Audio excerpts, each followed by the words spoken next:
Done. Oh, yeah. Are you recording, Mark? Yes, we are now recording. Everything you say is being recorded. Hooray. Well, kia ora koutou.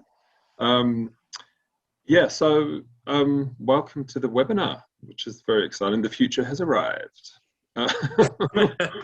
This is Star Trek. Come on. Yeah, it really is. So Warren has asked me to come and talk with everybody around open communication and listening. And so I've got a few slides that we can go through that I put together. But before we do that, it'd be good to get a sense of. I mean, I know everybody apart from, well, Kurt, are you one of the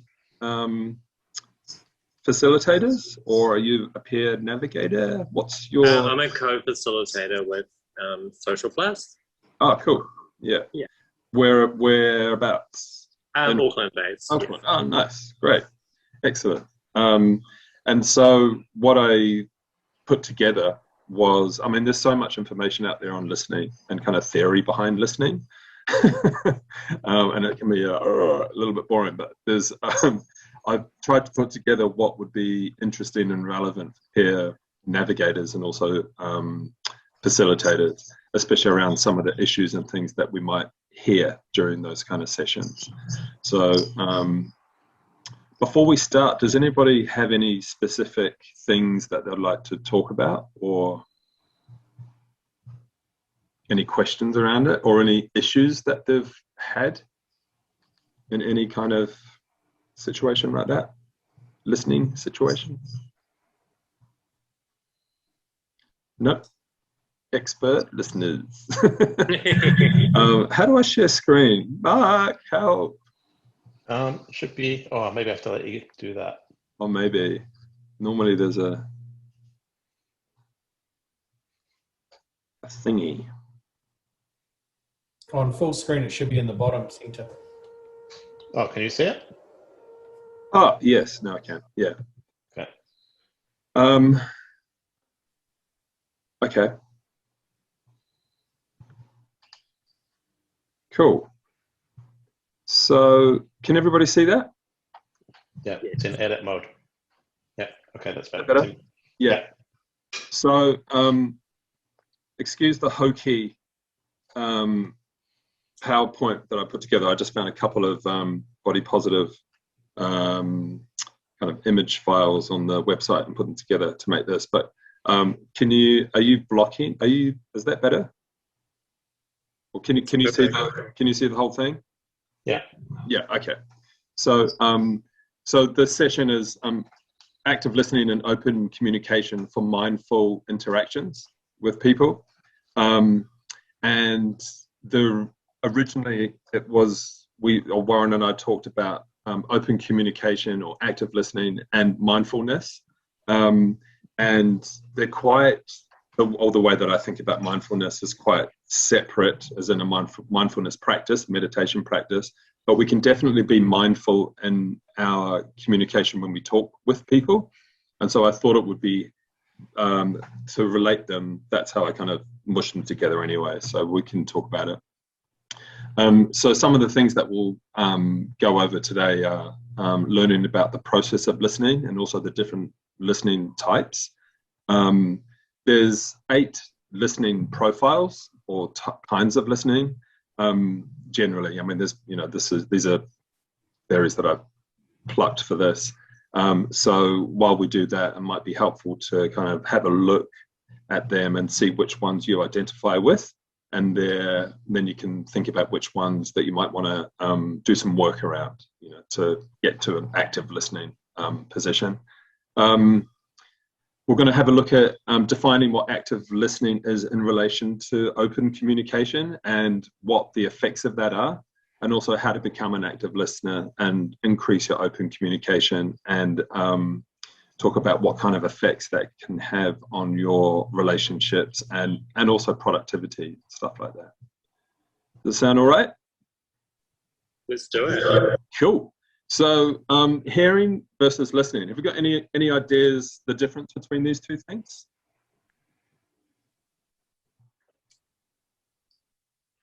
What's hearing, do you think? Noise. Yeah, basically. Yeah.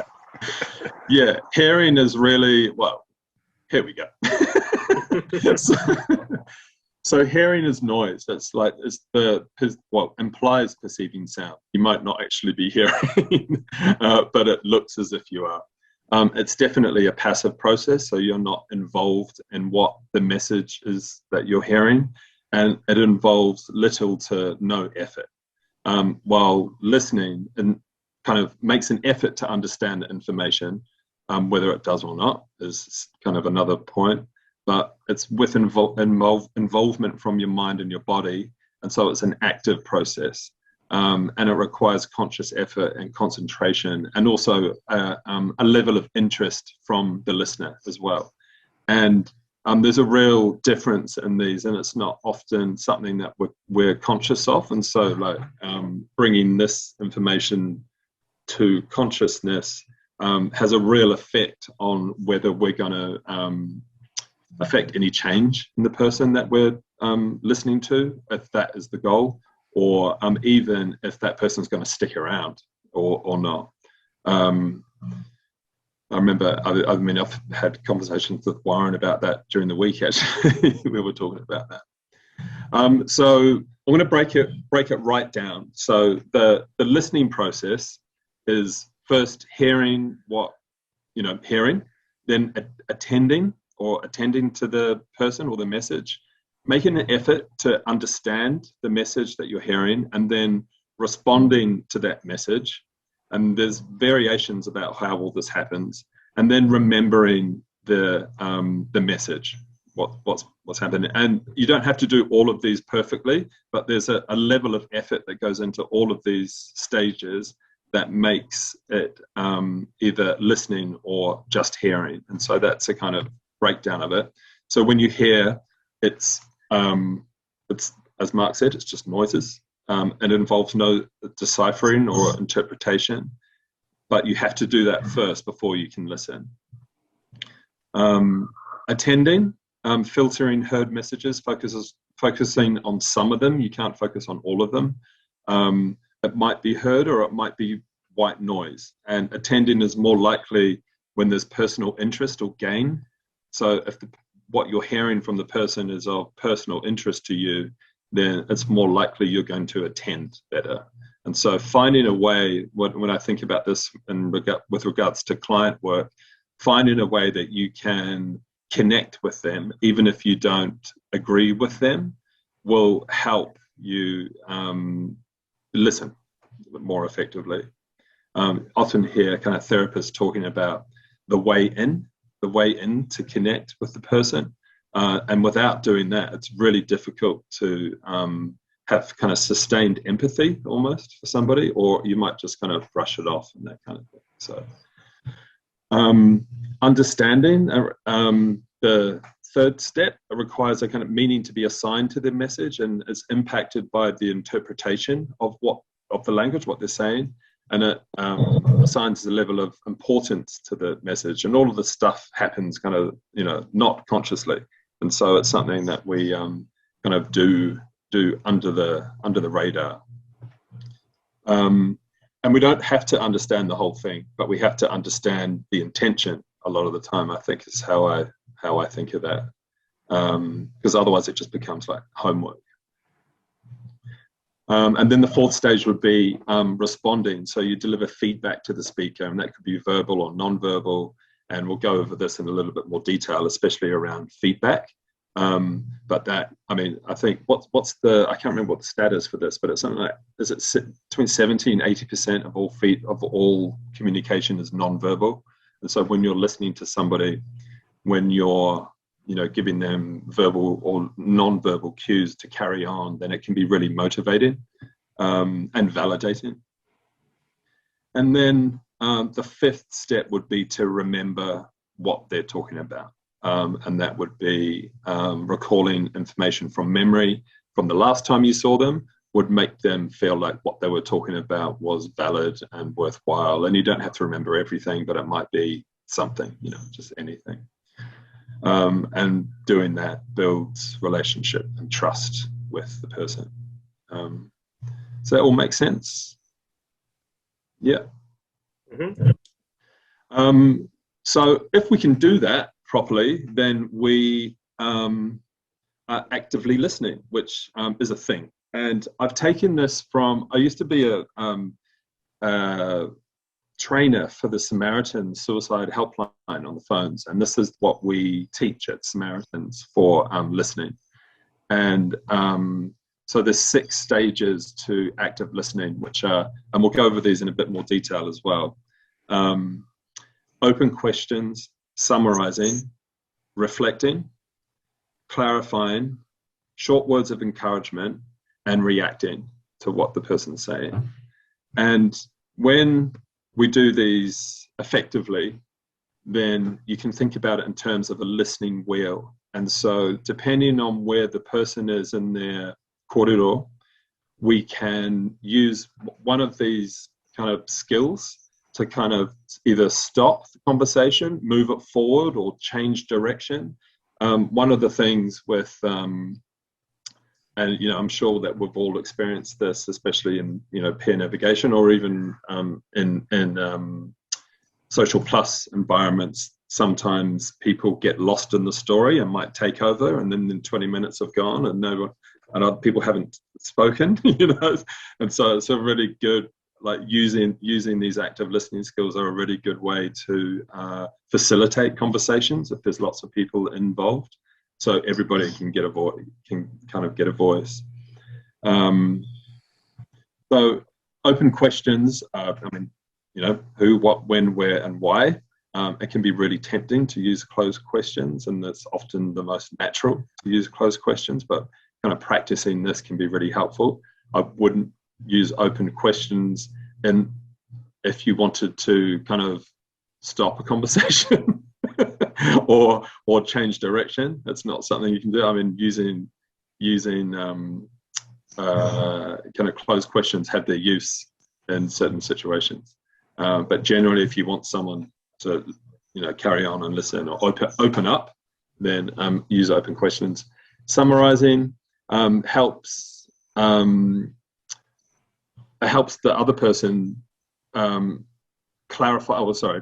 Summarizing helps check that your understanding of what they're talking about, and that can also help with moving the story along. So if somebody's gone around the houses describing something, you might want to do a non-verbal cue, like put your hand up like that and say so, and then summarize a little part of it, so you can keep it together.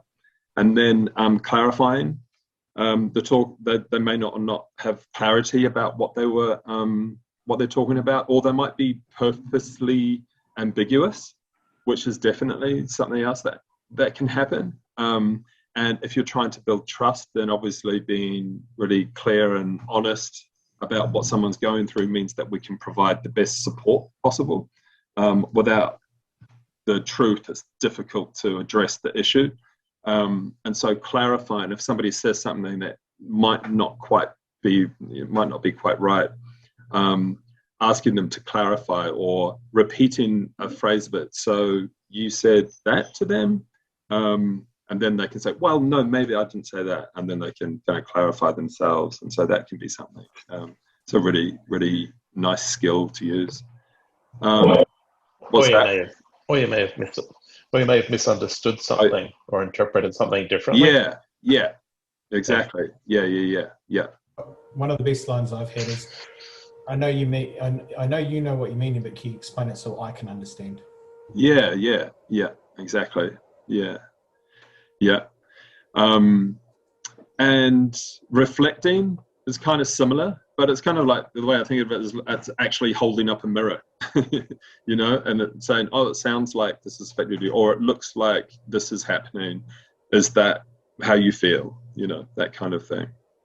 And using short words of encouragement can be really helpful, like, okay, or go on, can show that you're listening, or they can hear that you're listening. So that's kind of using your body kind of thing, and nodding and all of that kind of stuff. If you do you do much telephone support? I do. Yeah. Tom does a bit as well, don't you, Tom? So telephone support can be, you know, I mean, you do this anyway, but little noises like, yeah, you know, that kind of thing, kind of like pushing them to carry on. And also using body languages and facial expressions can help you show that you're listening and create interaction without interruption. And just like I was saying, small noises can do the same if you're on the phone. I've got to say, I'm definitely a face-to-face person. I find it much more difficult, especially for the first time that you're meeting somebody, to you know, offer support over the phone. Once I've met in person once or twice, then it's much easier for me to connect over the phone. But I find it quite difficult initially. But you know, it's doable. But it's just harder for me. How do you find it over the phone, Warren? I'm quite versed with it. I did a lot of experience, so the more you do it, the more it becomes easier. Yeah. It's really about those acknowledging. How do I put it back to the old telecom ad with the parrot, where the person puts the phone on the cradle and walks away, and the person talks for 45 minutes because they think someone's listening, and the parrot sits there and goes, Yeah. As long as you're acknowledging it and you're listening, and they hear you're listening, they'll impart the information. Yeah. But can be, to start with, very disconcerting. It's very uncomfortable, especially if you're going to be phoning someone who's maybe agitated. Yeah. And for counselling, which is, you know, for me in the room, there's a lot of body language that happens. You know, there's lots of, you know, physicality of that space. So you got to listen to the tone of voice and the level a lot more on the phone. You got to be very much more. It's quite draining. It is. It's much more tiring. Listening for all those nuances of change. Yeah. Cool. All right. So that's active listening. So when we any other thoughts on active listening before we move on to the next bit? No. Most people, you would have seen this before, the active listening stuff. Maybe. Yeah, similar things. Yeah. Yeah. I know when I was doing peer navigation stuff and also in social plus facilitation, a lot of the time, actually a lot of the time, where we deal with people who are under kind of psychological distress, is one way to put it, especially if they're newly diagnosed or whatever, or going through stuff, and often people are. And so I thought it would be helpful to put in a couple of slides around listening to someone when they're in distress. And there's an acronym for this, for when we do that, and it's called ALGAE. Catchy. But first one is assessing for risk of suicide or harm. It's always okay to ask about that. There's a ton of research around this. Asking about suicide doesn't increase the risk of suicide. In fact, it does the opposite, because it gives people an opportunity to talk about something that they may not have spoken about before. So it's a really, really important part of this. Listening non-judgmentally, so that's a big one. Giving reassurance and information, and that might not necessarily be confirming what they're talking about, but just talking about what they're feeling is valid. So they might be saying something that's absolutely not true and clearly not true, but it's making them feel a certain way. And so their feelings are valid, but the thing that they're talking about might not be. And so always validate the feeling and ask for more information, or give them information.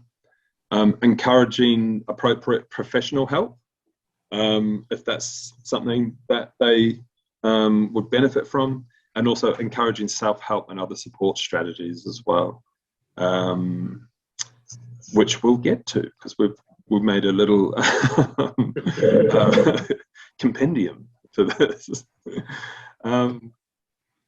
And a few other points when listening to someone who's in psychological distress, so kind of mental health 101, is never diagnose. It's not up to us to diagnose something. I mean, I get people coming into, I see people who come with a list of diagnoses, and I mean, it can be very difficult for people to move from the point after they've been diagnosed with a mental health disorder.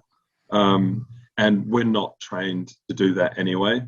And it can be dangerous if we start diagnosing people. So it's not up to us to diagnose. And that's something that is really, really important.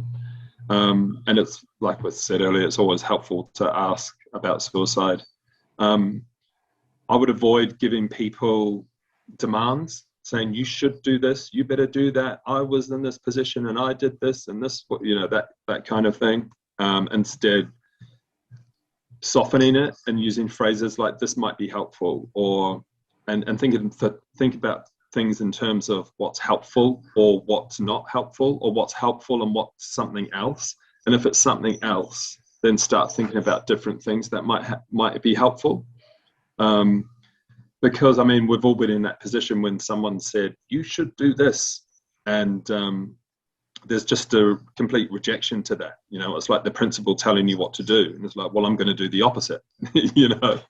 So if we can frame it in a way that's helpful instead of instructive, then that can be easier for the person to have agency and do it for themselves.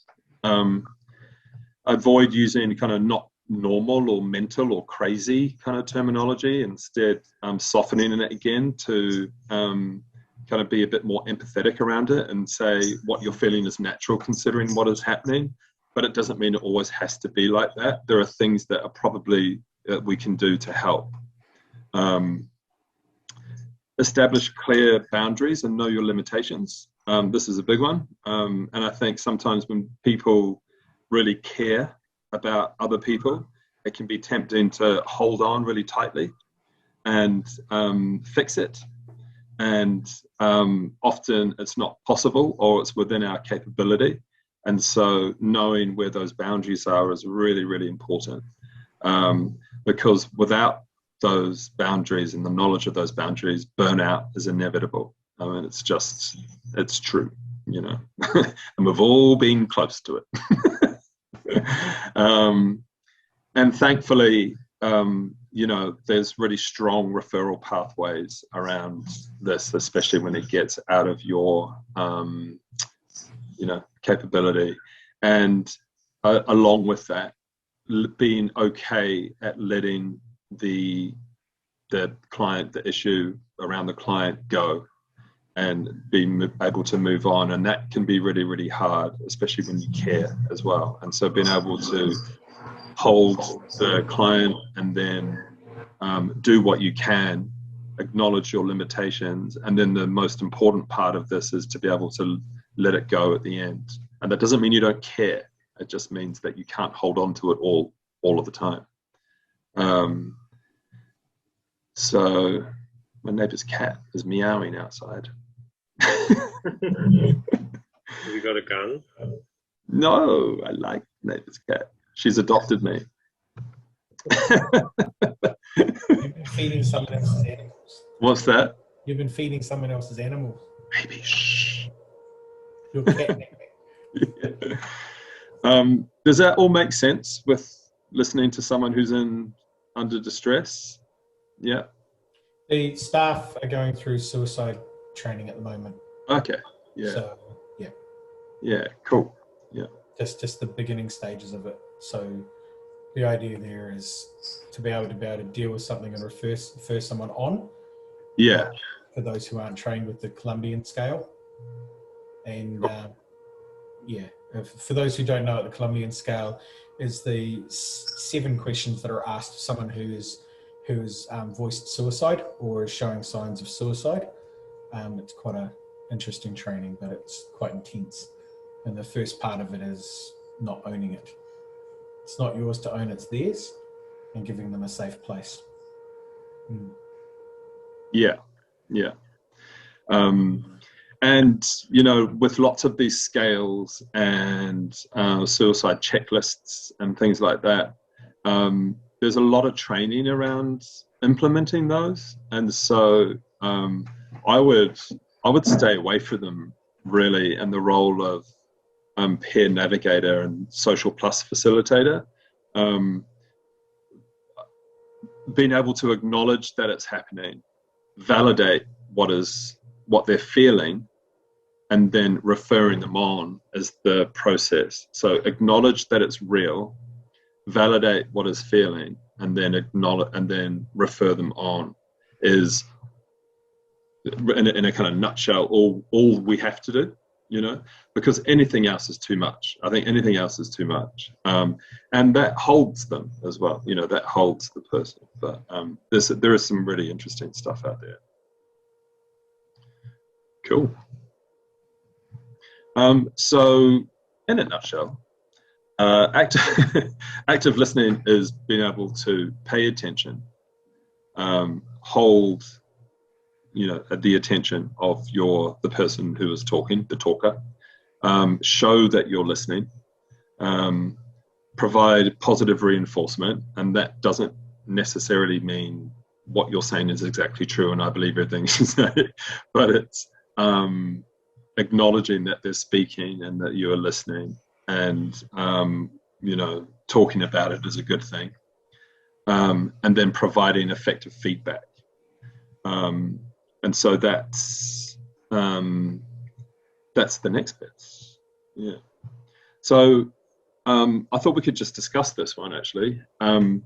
What do you think effective feedback is?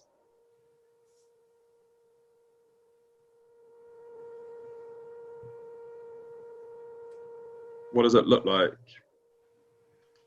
Is it appropriate for the situation? Yeah, definitely. Yeah, it's got to be appropriate, relevant. And sometimes you have to ask for that. Like sometimes someone just wants to vent and they don't want answers. So you kind of ask, are you just going to vent, or do you want some solutions here? And then they can continue talking. Yeah, definitely. Yeah, if you're up for that. Yeah. Yeah. Yeah, no, definitely. Yeah, for sure. What else? How else could you describe effective feedback? Being able to summarize in many areas of what the person has said. So effectively what you've just said to us is that it's really important that we listen and be able to give that feedback to the person of what they've actually said, to acknowledge them with some positive feedback. Yeah. Am I correct, or have I missed the point?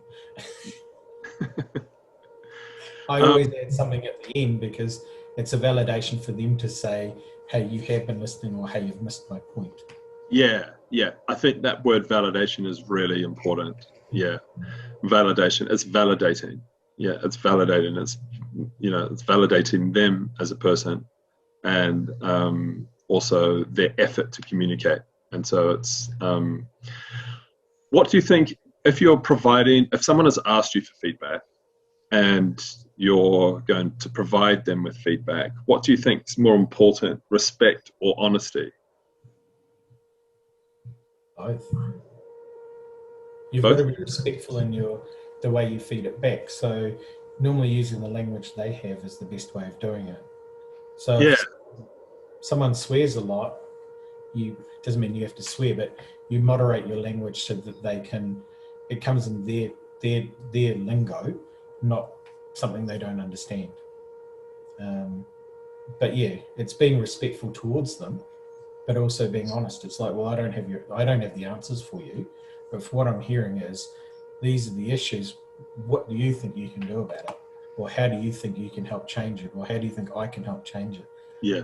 It's about being part of the solution, not the solution. Yeah. No, I really like that. Yeah. And what's that? It's about self-empowerment, putting it back onto the person. And as Kurt said, sometimes people just want to vent, but in that venting, they actually come up with their own answers. If you what we call mirroring or parroting back to them what they're saying, it gives them the ability to actually hear from an outside source what they're saying and how they're saying it, or how they're acting and the reactions they're getting for it, and how they can possibly change their approach. Doesn't always work. Change, but that is the goal. Yeah, for sure. It's always 90% of the good 90% of the time you can get a lot of traction with someone.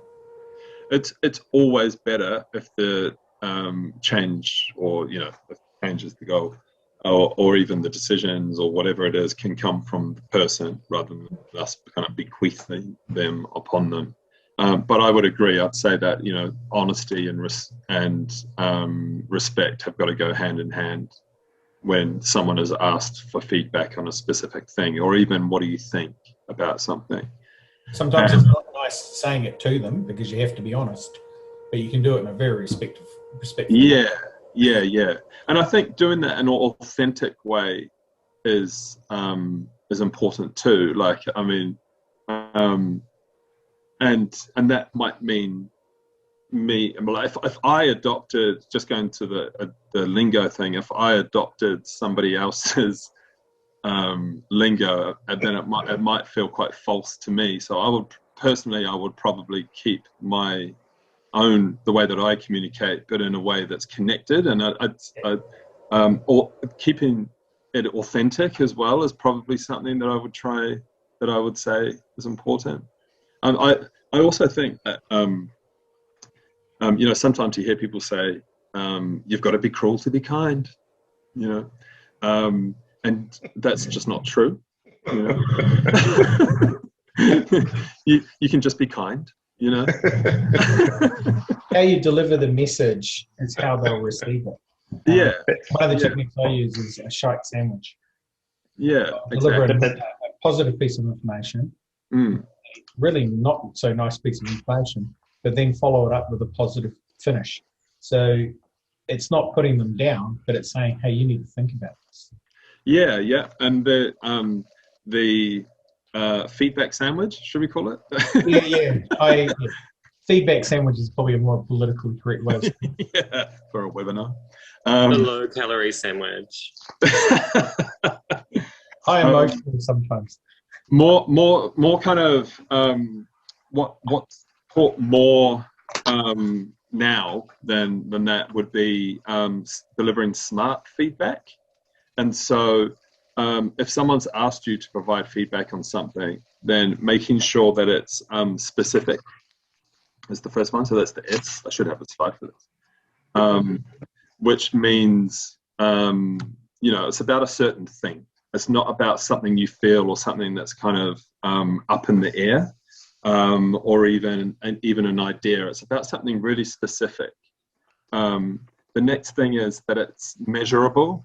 And so if they were to do something different, there would be a measurable difference or a different result, which can be really, really helpful for people to hear. Because if it's not measurable, then it's like, just try your best and see what happens, and sometimes that's hard for some people. It's got to be, what's the A? Achievable. That's it. Achievable. Yeah, it's got to be achievable. And is it realistic? Yeah.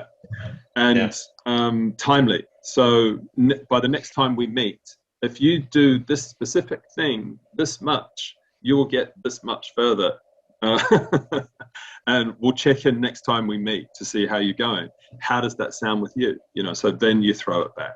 So if they've asked you for feedback, you can go through that SMART acronym, and not in a kind of, really rigid way, but kind of through conversation, and then throw it back to them to see how they feel about it, or to see what, how it lands with them. So yeah, that's I thought in communication, when we're talking about providing feedback, if there is an opportunity to provide feedback because we are active listeners, then using a framework that's very specific and kind of tested might be helpful, Any other thoughts on effective feedback? Has anyone received terrible feedback? I mean, feedback that didn't make them feel very good. Yeah. Yeah. We all have. What was that? We all have at some stage. Yeah, exactly. Yeah. And so my idea about feedback is, and it's a principle of Te Ata Kura, which is a kind of teaching, Māori teaching philosophy, is that you can communicate anything in the world, and it might be the hardest stuff to hear, but both parties walk away from that interaction with their mana intact. And that's the goal with kind of active listening or any kind of interaction with anyone, actually, that you can communicate sometimes the hardest stuff, but you can be talking about the thing, not the person. And so that person can leave that interaction feeling whole, but maybe going to work on a couple of things. Because when the thing gets wrapped up in the self, it can be really, really damaging and hard to move beyond. Yeah. I think it's you can't make it personal, and that's the hardest thing. Is you can't put your own thoughts and values into the equation because they mix it up. You've got to put them to the side. It's the individual you're working with, and be able to acknowledge that it might go against your values or your principles, and go, okay, that's me. I can put that to the side and go, this is actually what I'm working with, not my personal religious or my personal beliefs, or or I don't believe in. Separating that is critical in any active listening. Yeah, for sure. I mean, that goes back to that listening non-judgmentally. Non-judgmental listening. Yeah, for sure. Any other thoughts on feedback? Not for now.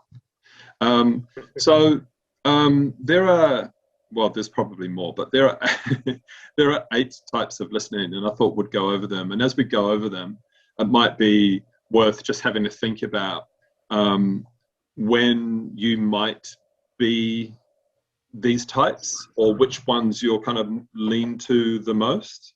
And so there's an informational listener, and that listener perceives information but doesn't require any criticism or judgment, and focuses on key points or messages that the talker is talking about. The critical listener requires understanding and looks for evidence and checks for reasoning. The appreciative listener listens for entertainment, but does not involve analyzing. And that can be quite connecting as well, and kind of validating, on a kind of surface level, that appreciative. And empathetic focuses on the speaker's emotion and allows the listener to see another point of view. The detached listener avoids making eye contact and appears withdrawn, lacks enthusiasm, seems inattentive, disinterested, or bored. The passive listener may or may not make eye contact, kind of fakes attention and uses energy. I'm missing something there, but appears calm and laid back anyway. And the involved listener provides some direct contact, has an alert posture, and reflects on the message to a certain degree. And the active listener has an alert posture, uses direct contact, and gives full attention and focuses on what is said, and also participates fully. So that would be reacting and doing all the kind of active listening wheel thingies. Is there anything that kind of shouts out from those? The only one that shouts out is that you're to be careful of eye contact with certain cultures. Yeah, certain definitely. cultures, if you're looking at them in the eyes, especially Pacific Islanders, they find that they're not allowed to have eye contact. You're classed as a superior person. Yeah. They're supposed to not give you eye contact, so it can be very difficult.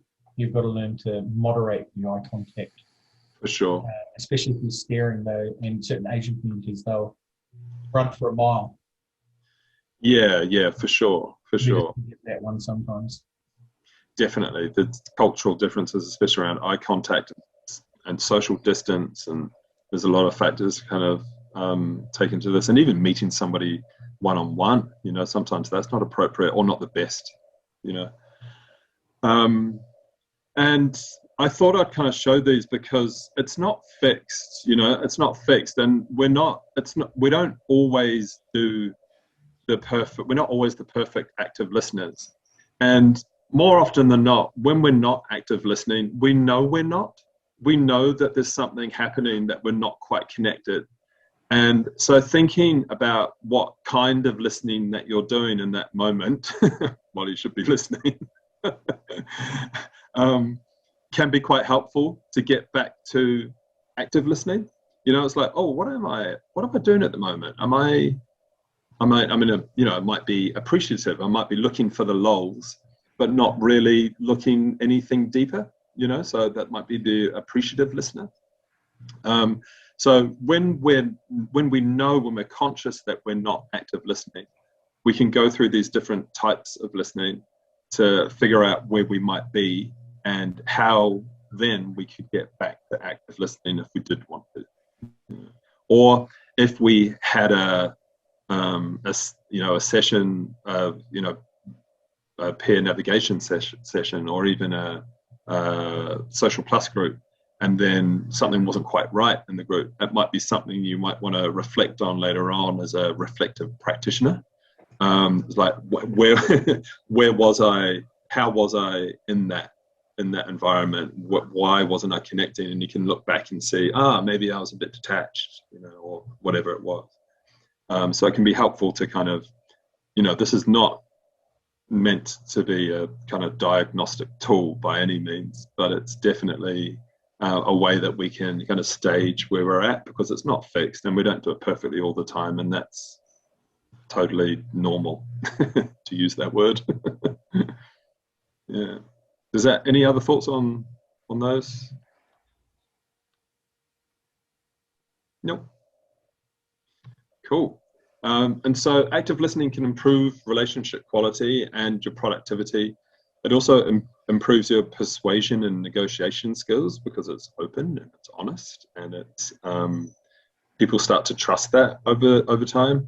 It reduces conflict and misunderstandings, or it might have conflict that's necessary, and then it might things will be resolved, which is great.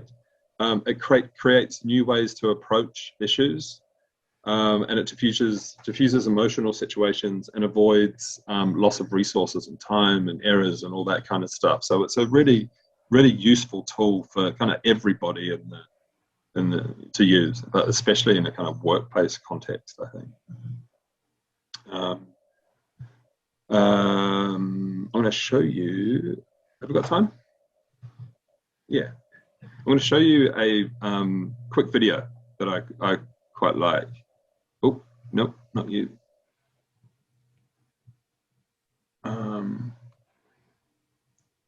Here we go. Can you hear it?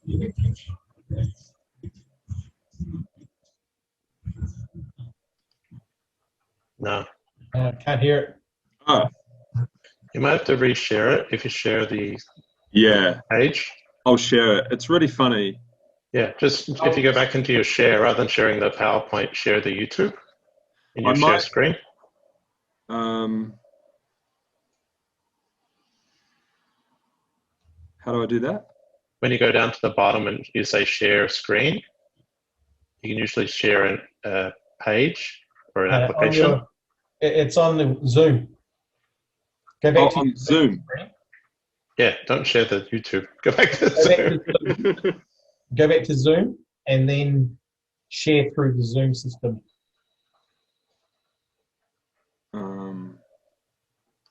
Maybe I'll share it after. So I'm going to get the PowerPoints off you anyway, so we can send them up. Yeah, I'll send it. It's it's not integral, but it's really funny. It's a really funny look at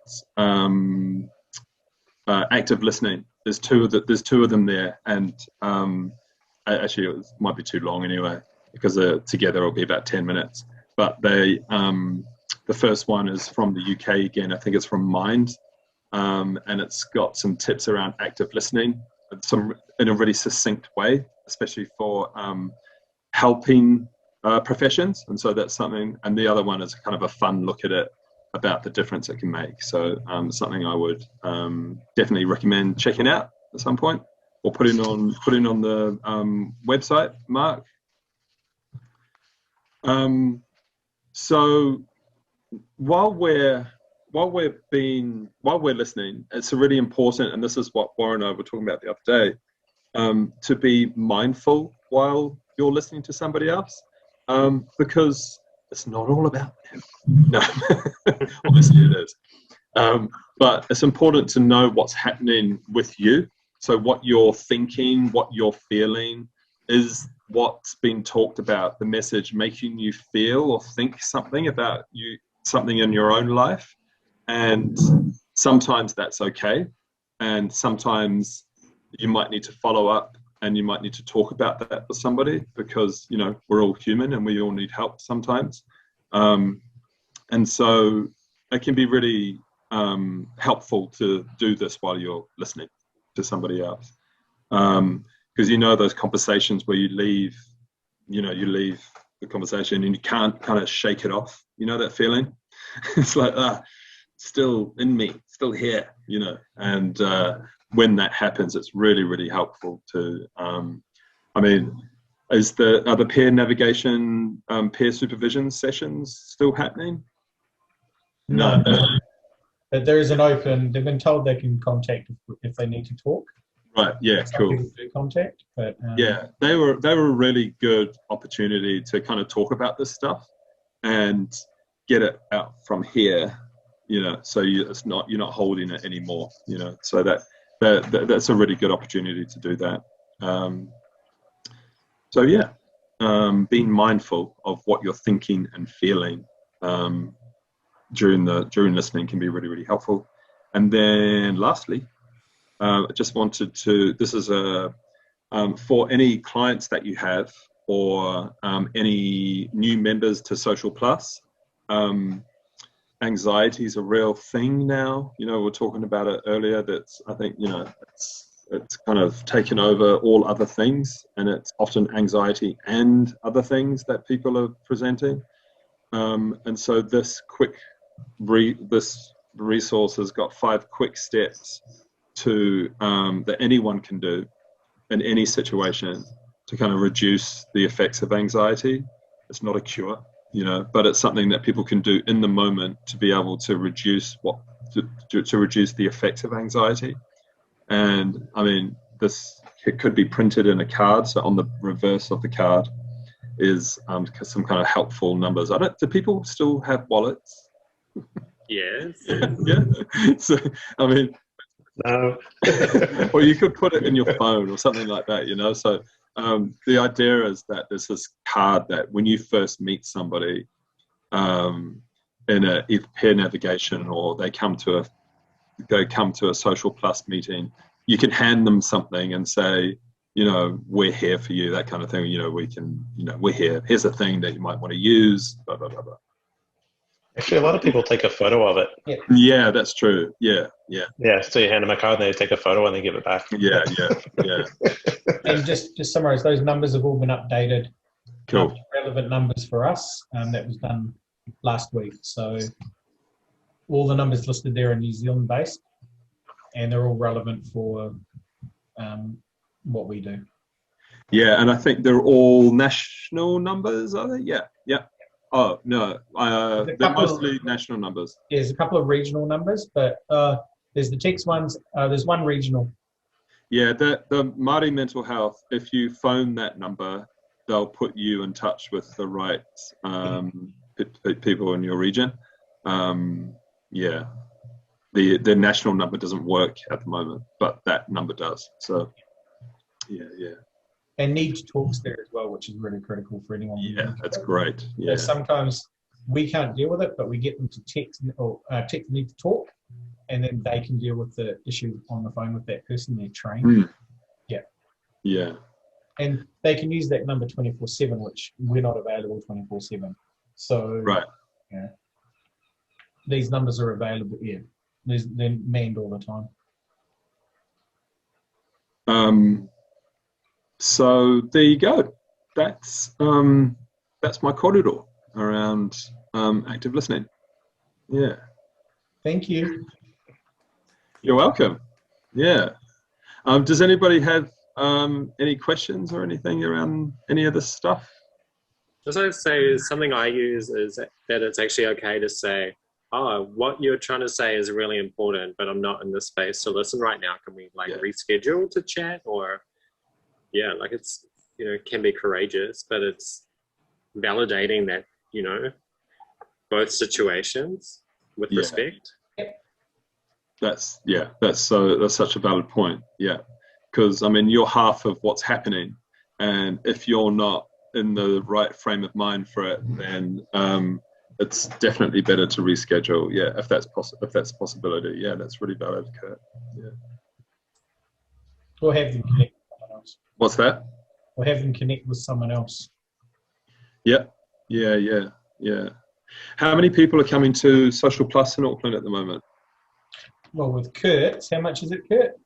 The biggest group we had was, I think, 13 for the coffee group. Yeah.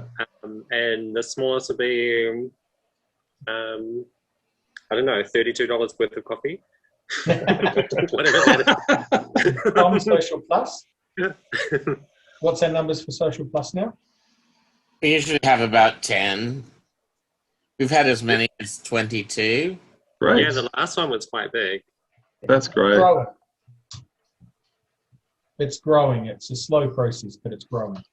And with Kirk's coffee group on a Saturday morning, every second week or every? It's monthly. The second. Yeah. And Social Plus is every third Thursday up here. We are marking. Well, I floated an idea with Mark. We do a Wednesday coffee group kind of thing here in the office around those who need a bit more support, especially with mental health. But we're still getting that one up off the ground. So effectively, we'll have one every week in Auckland. In the regions, we're really just doing one, but barring Wellington, where there's a massive support, the rest is just what's happening in the community. Oh, very cool. Yeah. Regional, we're trying to grow. Yeah. As you know, not easy. No. Yeah, it just takes members, what they're wanting and driving it, really. Yeah. It's definitely more of a one-on-one thing at the moment, and the one or two. But anyway, we're getting sidetracked. Does anybody have anything they want to add around the open listening or mindful listening? Be great if you could add the slide on SMART. Yeah, I definitely will. Yeah, and for sure. That's through to me. I can disperse it out to the people who weren't here, and also to anyone who does want it. Yeah, for sure. Yeah, no worries. There'll be a feedback form, guys. Fill it in, please. Great. Yeah. The next one will be in May, and it's going to be mental health, and I'll have to get the other one. The main aspect is mental health. Cool. Oh, and to that. Isolation. Ooh, that's a big. Oh, we're used to that. Oh, you in lockdown again, Kurt. It's not self-imposed. It's only when Auntie Ardern says, okay? Who? Auntie Ardern. Who? Stopped listening to her years ago.